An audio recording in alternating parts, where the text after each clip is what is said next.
There we go. It is Friday, Fearless Friday. Fit Flex Friday. What is going on, everybody? My name is Karen Kane. I am the host of Sovereign Sobriety Podcast, as well as you can find me on Facebook under that as well. I also have pages, Karen Kane Life Coaching. Hello, everybody, and welcome to, it's a big weekend. It's a big weekend. It's a holiday weekend. So happy Memorial Day weekend. What does that mean to someone like myself who's in recovery? Well, I will tell you what. It would mean start right as soon as I could. Usually would get off work a little early that Friday before Memorial Day.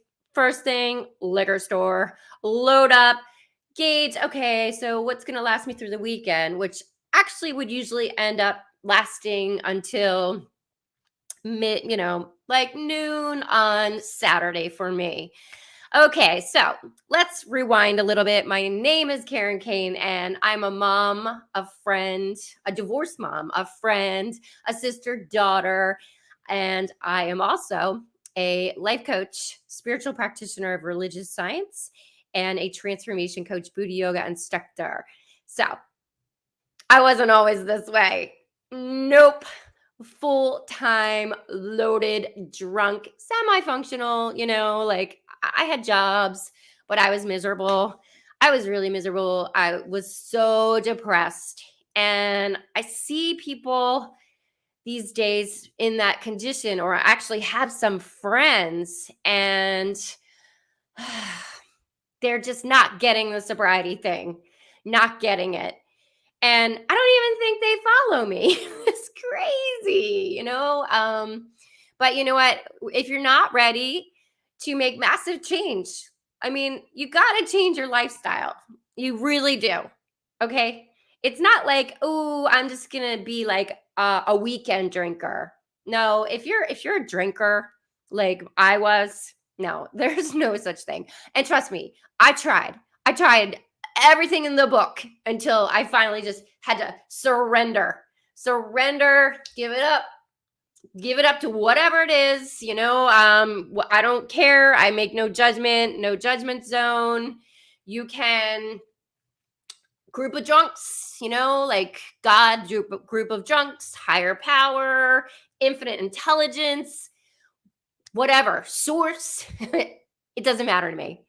However, it is something bigger than you,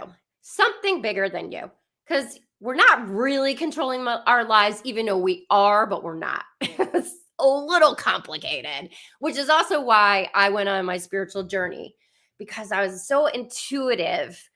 Third eye, intuitive. I was so intuitive, like, okay. So it seems like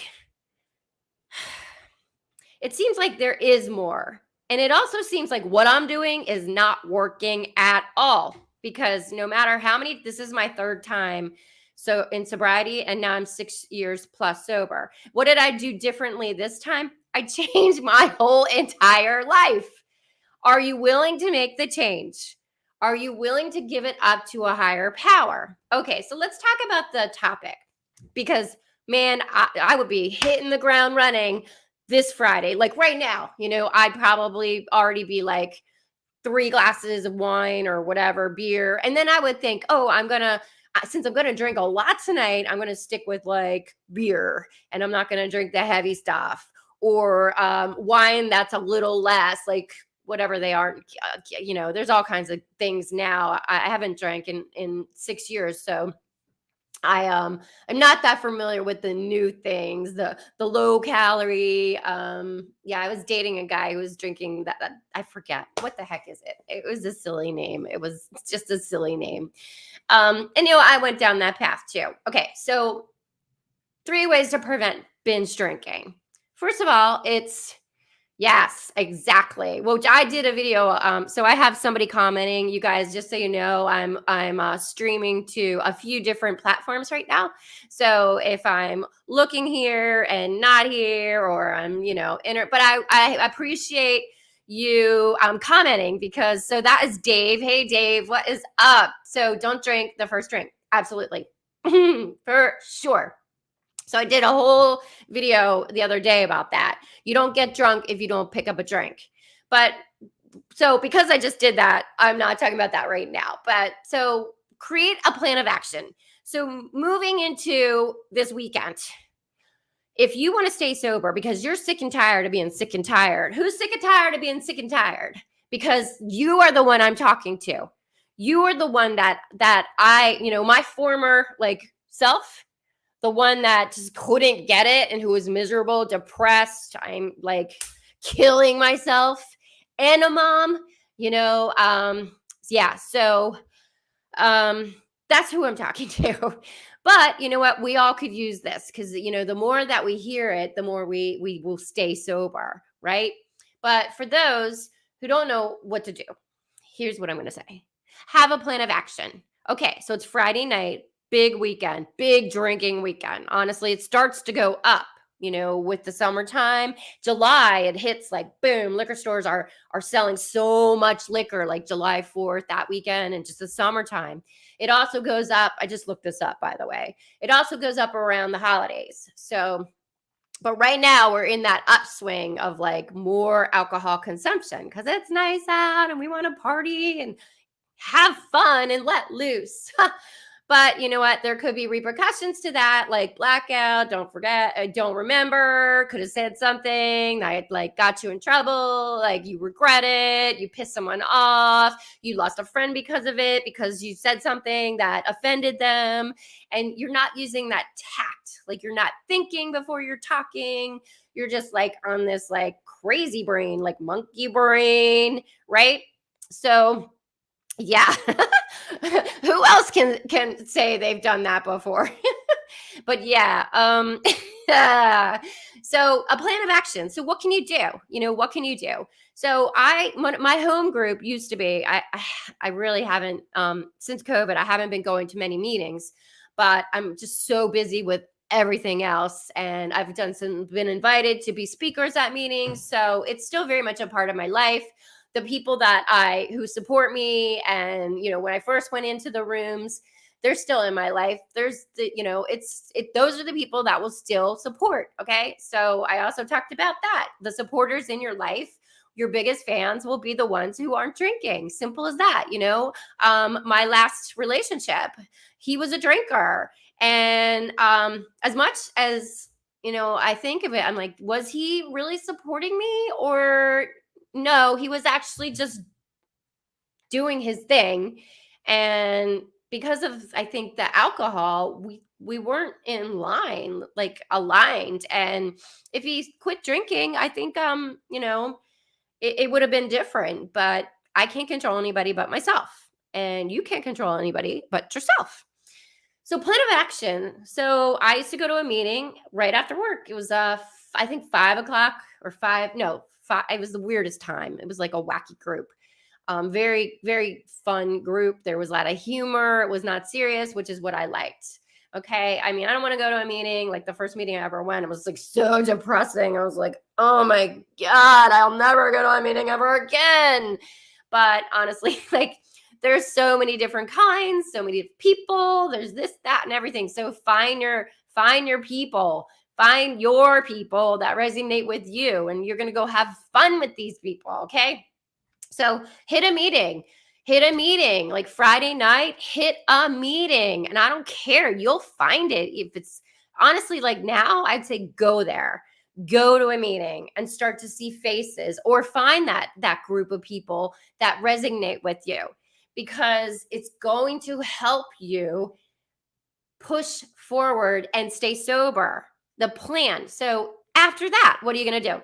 Well, do something good for yourself. Go get your nails done, or go buy something, like do something nice for you. When I drank, I didn't like sugar, but then I stopped drinking, and in the beginning, I was craving sugar because alcohol turns into sugar. So your body's addicted to sugar, and sugar is like totally addictive. So alcohol, everything, like addiction. But in the beginning, to get me to not be tempted with a drink, I would I would eat some candy, I would do that, and that's okay. So if you love really awesome chocolate or truffles, like I love truffles, then go buy some. Honestly, what's most important is staying sober, because you don't get drunk if you don't pick up a drink. So how do you stay sober? Plan of action, treat yourself, do yoga, take a class. I used to go to Planet Fitness, and I had the black card membership, and I did the red light treatment, which I freaking loved. And I stopped because of COVID, but maybe I'll go back again. But anyway, and I used to do the massage chairs and the water table. And that was like so awesome. I felt amazing. So I was nourishing my soul with things that made me feel good and happy. And eventually, after I was sober for a little while, I wanted to manifest a relationship in my life, because my old relationship that was with me for, I don't know, lived with us for like 4 years, my son and I, left when I got sober. Because why? I started to take control of my life. I started to become empowered. And before that, I was codependent, and I was like a freaking drunk. Like I couldn't, yeah, I just had no control over my life. No control. Everybody else, ran my life. It wasn't me in control. And so yeah, so I used to take myself like 2 years into my sobriety. I started going on dates with myself because I wanted to manifest a relationship. And so yeah, I would just do it. And I wasn't, eventually, like 2 years in, I was okay. Like I wasn't tempted. I wasn't gonna go have a drink. But I would have, you could have a Shirley Temple, or like a fizzy, what do you call it? Seltzer with like a squeeze of lime. Healthy alternatives, because, and the cool thing is, like, and I said I dated a drinker, but honestly now I know I would manifest a non-drinker. I know this because I honestly don't think I would put up with drink excessively. I could probably handle someone who really legit could handle like a glass of wine and be done. But somebody who was tempted by binge drinking or the party mindset is not going to really fit into my life right now. So things have changed. Number 2, hang with the non-drinkers in your life. Okay. Hang with the non-drinkers in your life. And if you say I don't have any, well, guess what? Start finding them. And where are you going to find those new friends, the non-drinkers? Where are you going to find them? In the rooms of AA. And nobody wants to go to AA. Nobody wants to. But honestly, if it's a matter of getting sober, staying sober, or relapsing like I kept doing, then I did 90 meetings in 90 days because that's what someone told me worked, and it worked. And guess what? I made friends, and they would do fun things. And I was able to hang out with friends and be more present, not wake up hungover, remember my night, and, have more energy than I've ever had in my whole entire life. Where do you get your energy? That's what everyone says to me. They're like, "Oh my God, where do you get your energy?" Because I fuel my body with awesome stuff. I take care of myself. I learned how to have self-worth, self-love, which I never had before. And so the third one is, yeah, oh yeah, it is on here. Don't pick up a drink. Dave, I did put it on here. Don't pick up a drink. That one sip, if you are an alcoholic and you are addicted to alcohol, that one sip will just bring you down. It's a quick spiral too. It's like, or maybe it's not even a spiral. Maybe it's like, whoop, one drink, boom. You think you can have one drink? No. One drink in your mind, 2 drinks in your mind turns into like 8. Next thing you know, you're freaking lit. Lit. And let's talk about getting lit, because the fourth one, or the fifth one. Oh, fourth one. How many? There's 5, actually. I think I put 3. This is actually 5. I lied. I apologize. I will change this. Okay. So number 4 is avoid temptation. People, places, and things. People, places, and things. You need to avoid people and places and things that trigger your thoughts, your mind, that associate with a drink. So people that drink, avoid it. Around going by liquor stores that you go to all the time, avoid it. Patterns, routines. Like you normally do this on a Friday. Break the pattern. Break the pattern. You got to do something different to get something different. If you want something different, you have to do something different. Want something different, you have to do something different. So avoid temptation. Put yourself, I always tell my clients, I put myself in a pink bubble for quite a while when I first got sober. I really, really did. I protected my sobriety like I was a freaking warrior, like protected my sobriety because I did not want to go back out again. I was ready for massive change and to figure out who I am and to love myself and to be happy. And the most important thing was to be happy because if I was happy, then I would bring happiness wherever I go. And it's like a trickle, like dominoes. So like my son, he changed his whole way too. So it's really, really cool. Very, very, very cool. Hey guys, thank you for being here. Oh, also, hey guys, on if you're on Facebook on my Sovereign Sobriety page, you guys can send me stars and I get a little I get a 1 cent a star. But and I have a goal, I think it's 5,000. I think it's 5,000. We can eventually use those stars and give to a nonprofit. And maybe the nonprofits will be eventually Believe in Humans, honestly. So Believe in Humans is my company. I started when I first 2 years into sobriety. And it's really just seeing everybody equal, but knowing that we were never broken. We are never broken. We just need to heal. And so that's why I became a healer, honestly, because I wanted to help people. I wanted to help more people have this freedom and this joy and this zest for life. Live your best life sober because you can do it. Oh man, I have to go to work. All right. Number 5. This is it.